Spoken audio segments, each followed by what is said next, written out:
প্রতিদিন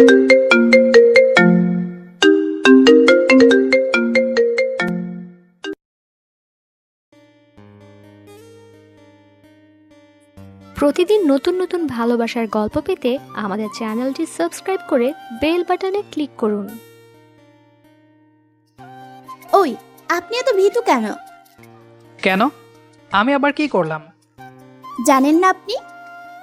না। ধুর, আপনাকে দিয়ে কিছুই হবে না। আপনি একটা ভীতু, নিজের মনের কথাটাও বলতে পারেন না। আমার আবার কিসের মনের কথা? না থাক, বুঝেছি, বলতে হবে না, ভীতু একটা। এই বলেই অনু অন্য রুমে চলে গেল। আমি ওর চলে যাওয়ার দিকে একদৃষ্টিতে তাকিয়ে আছি। কি বলল মেয়েটা? ও কি বুঝে গেছে আমি ওকে ভালোবাসি, নাকি অন্য কিছু? এইসব ভাবছি, এমন সময় আমার ফ্রেন্ড চলে আসলো রুমে। কিরে, কি ভাবছিস? কিছুই না। তুই কোথায় গিয়েছিলি? এই তো একটু বাইরে গিয়েছিলাম।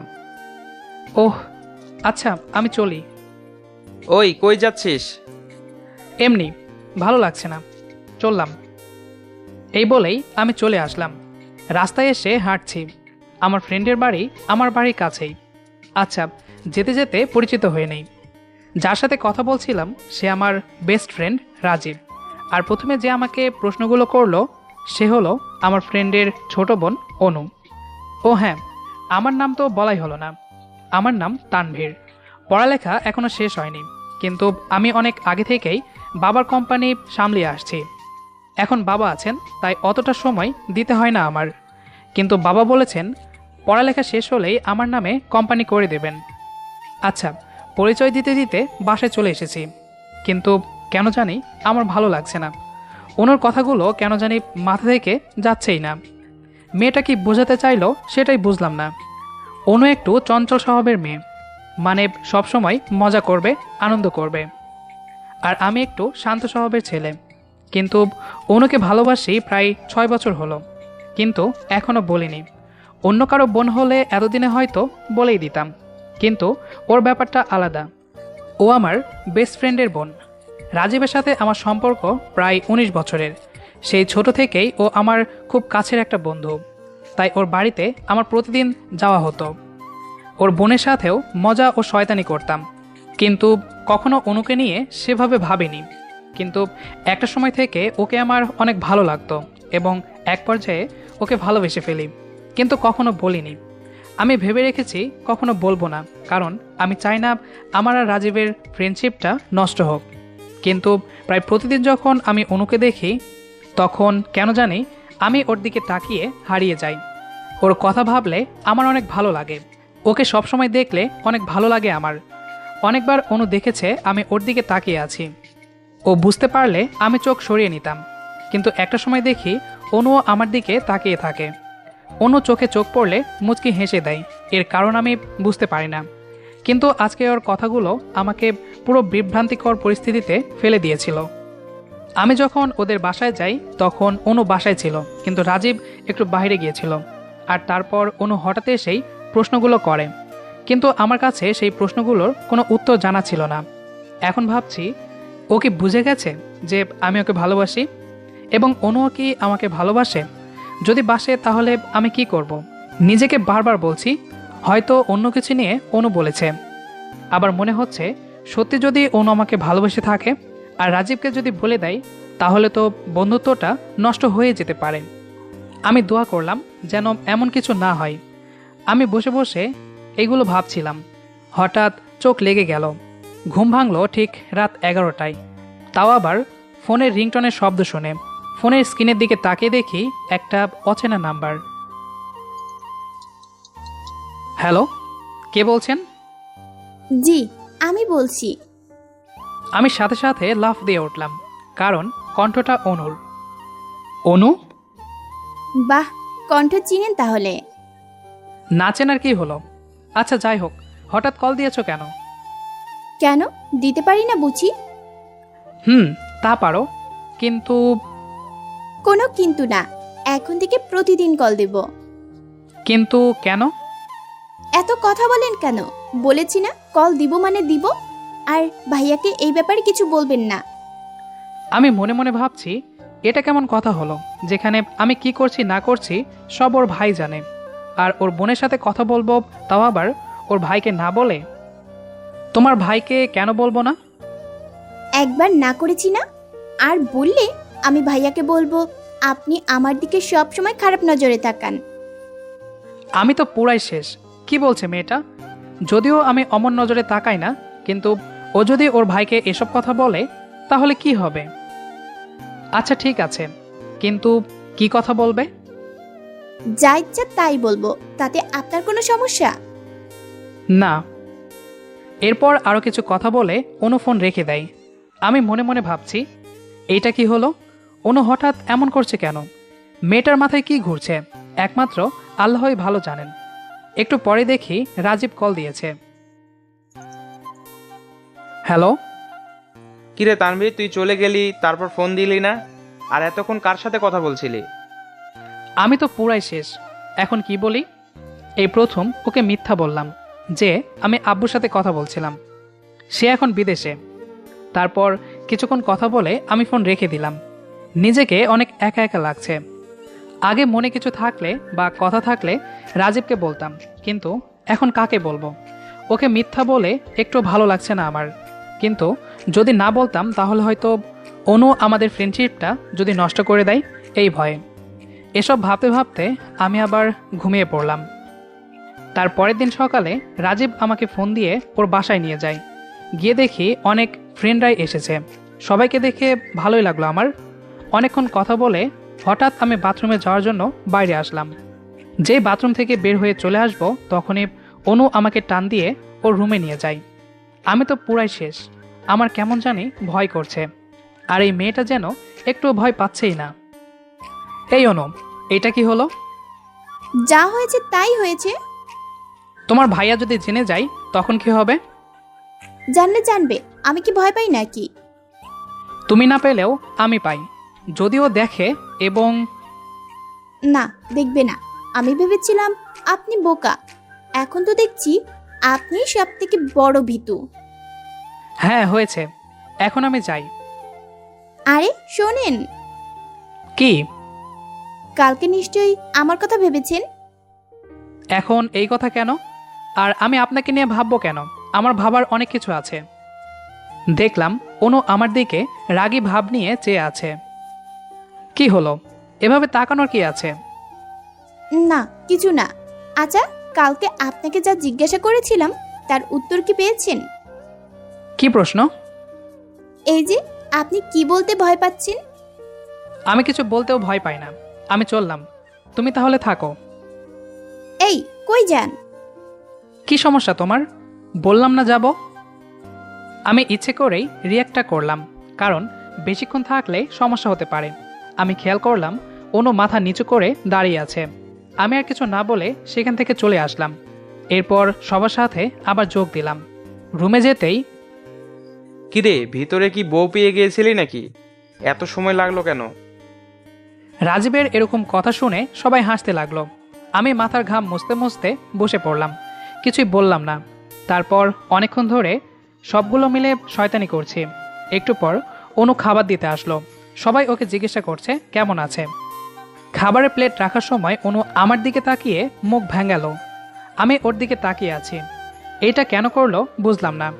তারপর যাওয়ার সময় আমাকে অবাক করে দিয়ে একটা হাসি দিয়ে চলে গেল। আমি সেই হাসির দিকেই তাকিয়েছিলাম, কিন্তু হাসিটার মানে বুঝিনি। সাথে সাথে আশেপাশের সবার কথা মনে হলো। দেখলাম সবাই নিজেদের খাওয়ায় ব্যস্ত। যাক বাবা, বাঁচা গেল, কেউ দেখে নাই। তারপর আমি আরও কিছুক্ষণ মজা করে দুপুরে বাসায় চলে আসলাম। বাসায় এসে খাওয়া দাওয়া করে রুমে চলে গেলাম। রুমে গিয়ে একটু শুয়ে পড়লাম। এমন সময় অনু কল দিল। হ্যালো। কেমন আছেন? একটু আগে যেমন ছিলাম ঠিক তেমনই আছি। বাহ, বোকা ছেলেটা দেখছি কথা শিখে গেছে। এই, আমি না তোমার বড়? আমাকে এসব বলতে ভয় করে না? আমি কিন্তু তোমার ভাইয়াকে বলে দিব। বলেন বলেন, বললে আমি আপনার নামে মানহানির মামলা দিব। আমি মনে মনে ভাবছি, কি দাজ্জাল মেয়ে রে বাবা, কি সব বলে। আগে তো এমন করেনি, হঠাৎ ও এমন শুরু করলো কেন? এই চুপ কেন? না কিছু না। আচ্ছা, খেয়েছেন? হুম। সভ্যতা দেখিয়ে আমাকেও জিজ্ঞাসা করতে পারতেন খেয়েছি কিনা। থাক, আমিই বলি, আমিও খেয়েছি। গুড। আচ্ছা আমি রাখলাম, এখন ঘুমাবো। আচ্ছা, আল্লাহ হাফেজ। রাতে কিন্তু কল দিব। কেন? আমার ইচ্ছা তাই। আচ্ছা ঠিক আছে, আল্লাহ হাফেজ। এভাবে কিছুক্ষণ কথা বলে আমি ঘুমিয়ে পড়লাম। তারপর ঘুম থেকে উঠি প্রায় বিকালের দিকে। উঠেই কল দেই রাজীবকে। তারপর ওকে নিয়ে চলে যাই একটু ঘুরতে। অনেক ঘোরাঘুরি করে রাত 10টায় বাসায় যাই। গিয়ে কোনো মতো খাওয়া দাওয়া করে চলে যাই রুমে। খুব ঘুম পাচ্ছে, তাই সাথে সাথে শুয়ে পড়লাম। কিন্তু ঘুমাতে পারিনি, কারণ অনুর কল আসে। ওর কল দেখেই ঘুম থেকে উঠে পড়ি আমি। হ্যালো। হুম, কি করছেন? এই তো ঘুমাবো, তাই শুয়ে আছি। এত তাড়াতাড়ি? হুম, ঘুম পেয়েছে তাই। যদিও ঘুম পেয়েছে, কিন্তু ওর কল দেখে আমার ঘুম এক নিমেষেই চলে গেছে। না, আজকে অনেকক্ষণ কথা বলবো। না, খুব ঘুম পেয়েছে। আল্লাহ হাফেজ, পরে একদিন কথা হবে, কেমন? আচ্ছা, তাহলে কালকে কিন্তু অনেকক্ষণ কথা বলবেন। জানি না, টাটা। এই বলে আমি ফোনটা কেটে দিলাম। এরপর আমি ঘুমানোর চেষ্টা করছি, কিন্তু না, ঘুম আসছেই না। কী যে করি? তারপর ভাবলাম একটু অনলাইনে যাই, কিন্তু না, সেখানেও যাওয়া যাবে না। যদি অনু দেখে আমি অনলাইনে আছি, তাহলে আবার হাজারটা প্রশ্ন করবে। তাই আমি শুয়ে আছি আর ভাবছি অনু কী চাচ্ছে, কেন এমন করছে ও। সব কিছুই একদিকেই ইশারা করছে যে হ্যাঁ, অনু আমাকে ভালোবাসে। এই কথাটা ভেবেই আমার অনেক ভালো লাগছে, কারণ একজনকে ভালোবাসার পর যদি সেও বাসে, তাহলে এর থেকে বড় পাওয়া আর কি হতে পারে। এসব কথা ভেবে আমি নিজের অজান্তেই হাসছি, কিন্তু সাথে সাথে রাজীবের কথা মনে পড়ে গেল। তাই নিজেকে সামলাতে চাচ্ছি, কারণ আমি এটা করলে রাজীব অনেক কষ্ট পাবে। আমি আমার ছোটকালের ফ্রেন্ডশিপটা হারাতে চাই না। আমি জানি রাজীবকে বললে হয়তো ও মানবে, কিন্তু হয়তো ওর মন থেকে আমি একটু উঠে যাব, যা আমি চাই না। তাই ভাবছি অনুকে যে করে হোক বোঝাতে হবে যে আমি তাকে ভালোবাসি না। কিন্তু কিভাবে করব ভাবছি। আমি নিজেকে শক্ত করার চেষ্টা করছি, কারণ এই কাজটা যে করে হোক আমাকে করতেই হবে। তাই আমি পরের দিন সকালে উঠে ফোনটা অফ করে রাখি। আজকে আর রাজীবের বাসায় যাব না। প্রায় 10টার দিকে ফোনটা অন করলাম। অনেকক্ষণ ধরে ঘরে বসে আছি। তারপর অনলাইনে ঢুকলাম। গিয়ে দেখি রাজীবের কোনো খবর নেই। কিন্তু ও তো সবসময় এমন হলে আমার বাসায় চলে আসে। তাহলে আজকে কি হলো? এসব ভাবছি আর দেখি সত্যি সত্যি রাজীব আমাদের বাসায় চলে এসেছে। তারপর রাজীব আমার সামনে এসেই আমাকে খাটের ওপর ফেলে দিয়ে বালিশ দিয়ে ধুমধাম বাড়ি দেওয়া শুরু করলো। ওই কি হয়েছে? এভাবে মারছিস কেন? ওই তুই ফোন বন্ধ করে রাখলে কেন? আর আজকে দেখা করস নাই কেন এখনো? এমনি, শরীর ভালো লাগছিল না তাই। হইছে হইছে, এখন আয়, কাজ আছে। কি কাজ? তোর ভাবির সাথে দেখা করতে যাবো।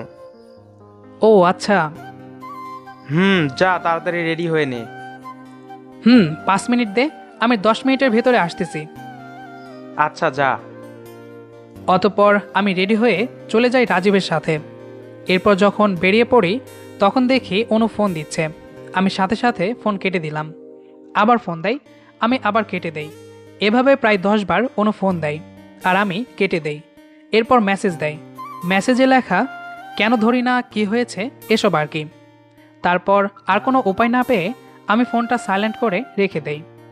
তারপর বাসায় আসতে আসতে বিকাল হয়ে যায়। বাসায় এসে ফোনটা নিয়ে দেখি 52টা কল এবং 131টা মেসেজ। আমি এইসব দেখে পুরাই অবাক। এরপর মেসেজ কয়েকটা দেখতে থাকি, এমন সময় আবার কল আসে। হ্যালো। আপনি ফোন ধরছিলেন না কেন?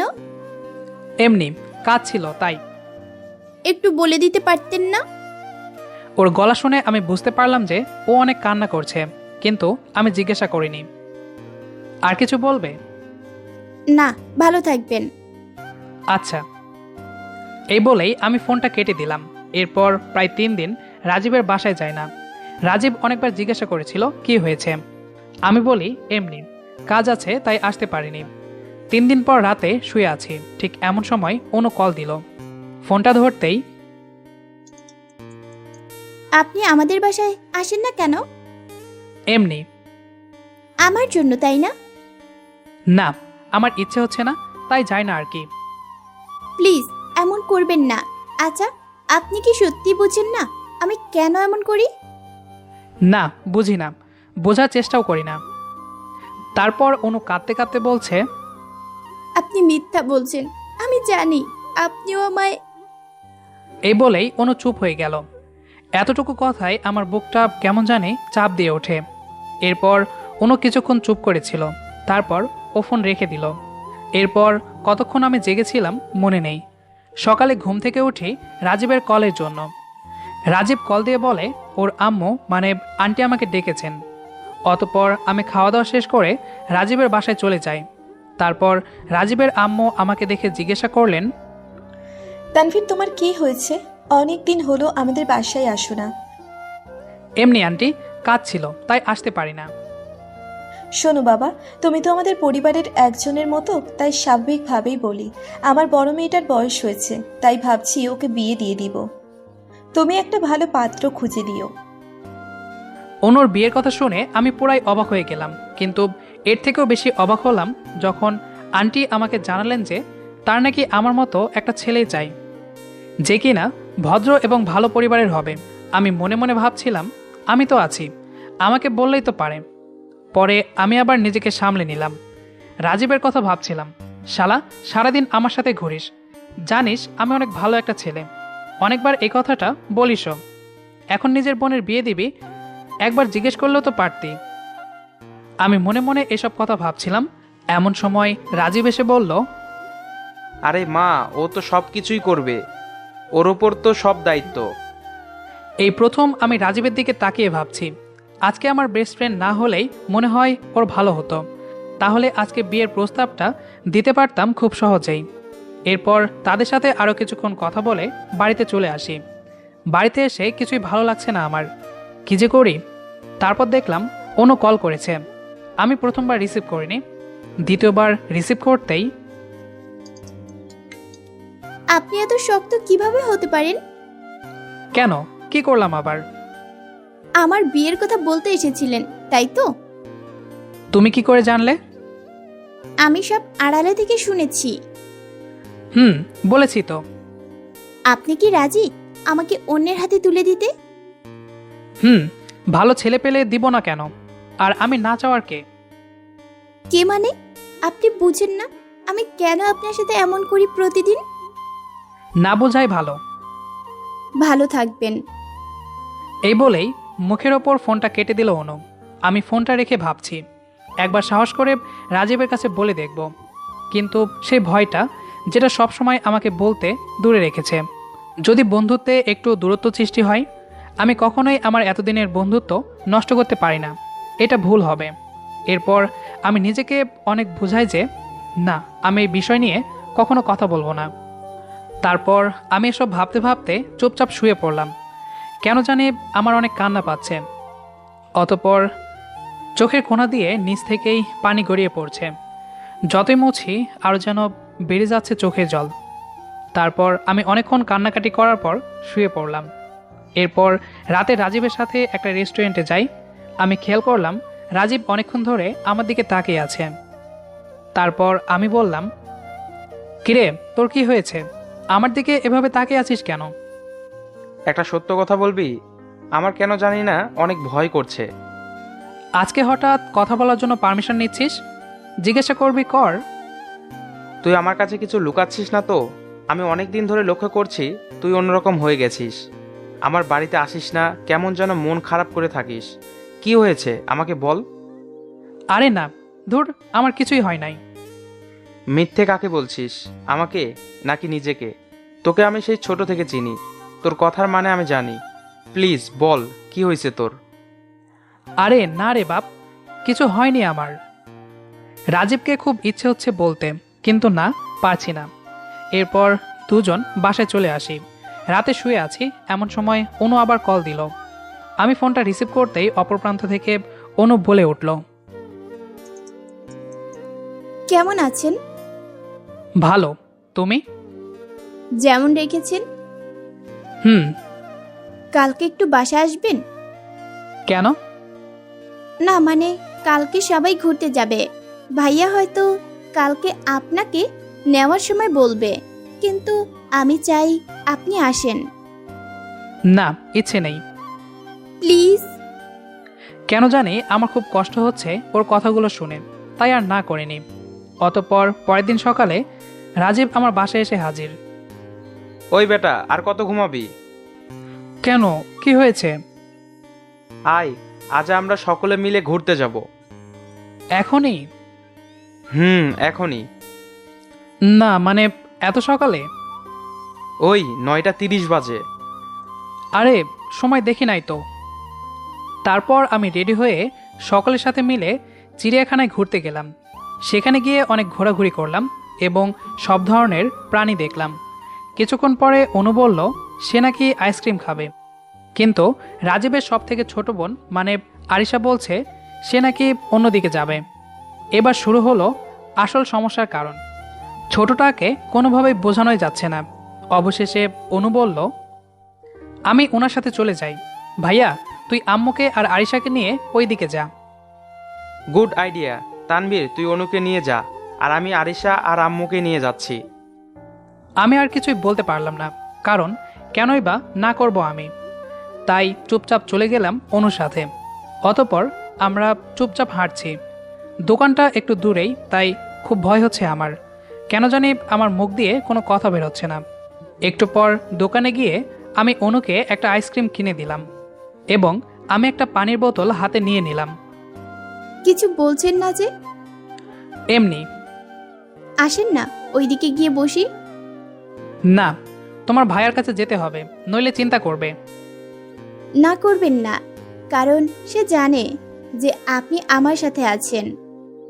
তারপর আমি অনুর অনেক জোরাজোরিতে একটা টোলে গিয়ে বসলাম। অনু আর আমি বসে আছি, মাঝখানে দুইজন লোক বসার মতো জায়গা আছে। অতঃপর একটু পরে অনু বলল, আচ্ছা, আপনি সত্য করে একটা কথা বলেন তো। কি বলবো? আপনি কি বুঝেন না আমি আপনার জন্য কি ফিল করি? না। সত্যি? হুম। তাহলে ওইসব কি ছিল? কোনটা? ওই যে আমার দিকে তাকিয়ে থাকা, আমার কাছে আসলে আপনি বোকা হয়ে যেতেন। একবার মনে আছে আমার সাথে আপনার হাতে একটু ছোঁয়া লেগেছিল, আর আপনি তাতে লাফ দিয়ে উঠেছিলেন। আমার দিকে আপনি সবসময় তাকিয়ে থাকতেন। আপনার চাওয়াই বলে দিত আপনি আমার জন্য কি ফিল করেন। ওর এরকম কথাগুলো শুনে আমার একটুও ভালো লাগছিল না। সত্যি বলতে ইচ্ছে হচ্ছিল যে আমি তোমাকে ভালোবাসি, কিন্তু না, চুপ করে থাকতেই হবে আমাকে। আমি আর কিছু না বলে উঠে দাঁড়িয়ে বললাম, চলো এখান থেকে, সবাই অপেক্ষা করছে। আমি এই বলেই একটু সামনের দিকে হাঁটতে থাকি, কিন্তু পেছন থেকে অনু এমন একটা কথা বলল যা শোনার জন্য আমি একটুও প্রস্তুত ছিলাম না। অনু টুলে বসে থেকেই বলল, আমি আপনাকে ভালোবাসি। আমি কথাটা শুনে সেখানেই দাঁড়িয়ে আছি। অনু আবার বলছে, আমি ভেবেছিলাম কথাটা আপনি বলবেন, কিন্তু না, আপনি বলবেন না। কিসের এত ভয় আপনার জানি না। আজকে আমি আর থাকতে না পেরে বলেই দিলাম। এখন আমার ভয় হচ্ছে যে হয়তো আপনি বলবেনই না, হয়তো আমি আপনাকে কখনো আমার জীবনে পাবই না।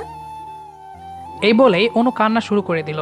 আমারও অনেক কান্না পাচ্ছিল, কিন্তু নিজেকে সামলে নিলাম এবং আমি আবারও অনুর পাশে এসে বসলাম আর ভাবছিলাম কি বলবো। এরপর নিজেকে অনেকটা শক্ত করে নিলাম।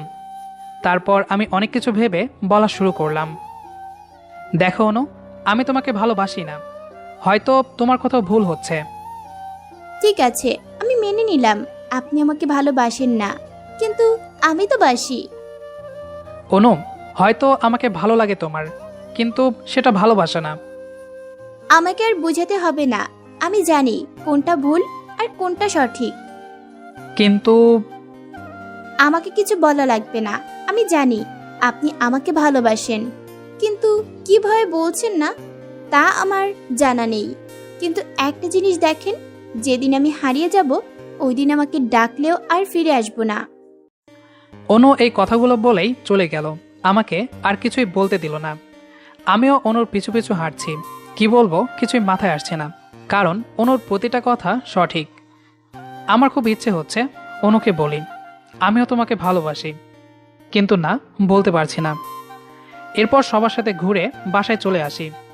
বাসায় এসে নিজের রুমে গিয়ে চুপচাপ বসে আছি। এরপর অনুর কোনো কল আসেনি প্রায় 2 দিন। আমিও ওদের বাসায় যাইনি, কিন্তু রাজীবের সাথে প্রতিদিন ঘোরাঘুরি হতো। ও প্রতিদিন জিজ্ঞেস করতো কি হয়েছে। আমি হাসলেও বলতো আমার কিছু হয়েছে, কিন্তু কিছুই বলতে পারতাম না ওকে। এরপর রাজীব একদিন রাতে কল দেয়। তোকে একটা কথা জিজ্ঞেস করার ছিল। কর। ওই দিন ঘুরতে যাওয়ার পর যখন অনু আইসক্রিম কিনতে গেল তোর সাথে, এরপর থেকে অনু কেমন জানি মন খারাপ করে থাকে। খায় একবেলা আবার খায় না। তুই কি কিছু জানিস? কিছু কি হয়েছে? আমাকে তো কিছু বলছে না ও। না, জানি না, হয়তো মন খারাপ, ঠিক হয়ে যাবে, চিন্তা করিস না। আমি কিভাবে রাজীবকে বলি ওর বোনের মন খারাপের কারণ একমাত্র আমি? এরপর প্রায় 4 দিন রাজীবের বাসায় যায় না। কারণটা রাজীব অনেকবার জিজ্ঞেস করেছিল, কিন্তু আমি এমনি বলে কাটিয়ে দিয়েছিলাম। এসব কথা ভাবতে ভাবতে হঠাৎ রাজীবের কল আসলো। হ্যালো, তুই কি এখন ফ্রি আছিস? হুম। তাহলে আমার বাসায় যা। অনু বাসায় একা আছে, ওর অনেক শরীর খারাপ, ওকে একটু ওষুধ খাইয়ে দিয়ে আয়। আমি এখানে জ্যামে আটকে গেছি। আম্মু নানির বাড়ি একটু কাজে গিয়েছেন। আমি যে কি বলবো নিজেও জানি না, কিন্তু না গেলে তো আবার প্রবলেম হতে পারে। অতঃপর আমি চলে গেলাম অনুর বাসায়। গিয়ে দেখি অনু রুমে শুয়ে আছে। আমি আলতো করে ডাক দিলাম। তারপর অনু কোনোভাবে তাকিয়ে আমাকে দেখে লাফ দিয়ে বসে পড়ে। চেহারার কি অবস্থা করেছ? মনে হয় ঘুমায় না, খায় না অনেকদিন ধরে। আপনি এখানে? তোমার ঔষধের সময় হয়ে গেছে, তাই খাওয়াতে আসলাম। না, আপনার খাওয়ানো লাগবে না। আমি না, তোমার ভাইয়া বলেছে তাই। না, ভালো লাগছে না, এখন খাবো না। অতঃপর আমি অনেক কষ্ট করে ওকে ওষুধটা খাইয়ে দিলাম। ওষুধ খাইয়ে যেই চলে আসব। একটু থাকেন না, বসে কথা বলি। কি বলবে? এমনি, প্লিজ। ঠিক আছে। এরপর কিছুক্ষণ অনুর সাথে এমনি কথা বলছিলাম আমি।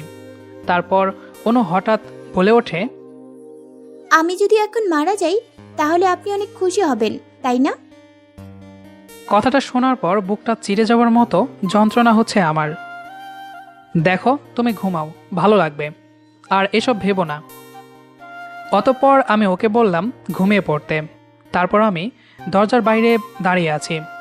আমার চোখ দিয়ে পানি পড়ছে ওর এই অবস্থা দেখে। একটু পর ভেতরে তাকিয়ে দেখি অনু ঘুমিয়ে পড়েছে। তারপর আমি আস্তে করে ভেতরে গেলাম। গিয়ে ওর মাথায় হাত রেখে দেখি অনেক জ্বর। আমি ওর মাথায় হাত রেখে আস্তে আস্তে বললাম, ভালো হয়ে যাবে খুব তাড়াতাড়ি, ভেবো না। এই বলেই যে চলে আসবো। আর একটু মাথায় হাতটা রাখেন, ভালোই তো লাগছিল। তুমি ঘুমাওনি?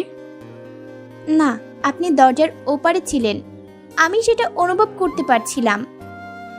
এখন ঘুমিয়ে পড়ো। আমার মাথায় আর একটু হাত বুলিয়ে দিবেন? অতঃপর আমি আবারও অনুর মাথায় হাত বুলিয়ে দিলাম।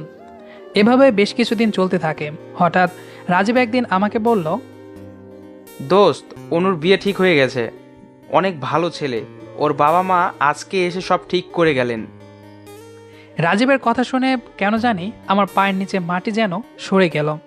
কিন্তু আমি তো এটাই চেয়েছিলাম, কিন্তু তাও কেন জানি মানতে পারছিলাম না। হ্যাঁ দোস্ত, অনেক বড় একটা খুশি সংবাদ এটা। আমি অনেক খুশি। আচ্ছা, আমার একটু কাজ আছে, আমি গেলাম। এই বলে আমি সেখান থেকে চলে আসলাম। খুব কান্না পাচ্ছে আমার। নিজের মনের মানুষটা অন্য কারো হয়ে যাবে ভাবতেই খুব কষ্ট হচ্ছে। তারপর আমি বালিশ চাপা দিয়ে কান্নার শব্দ আটকানোর বৃথা চেষ্টা করেই যাচ্ছি। এরপর বাবা মায়ের আসার শব্দ শুনে নিজেকে সামলে নিলাম। বাবা মাকেও এই খুশির খবর জানাই। বাবা মাও অনেক খুশি হয়। পরের দিন আমি বাসায় বসে আছি। এরপর রাজীব আমাকে ফোন দেয়, ওর বাসায় নিয়ে যায়।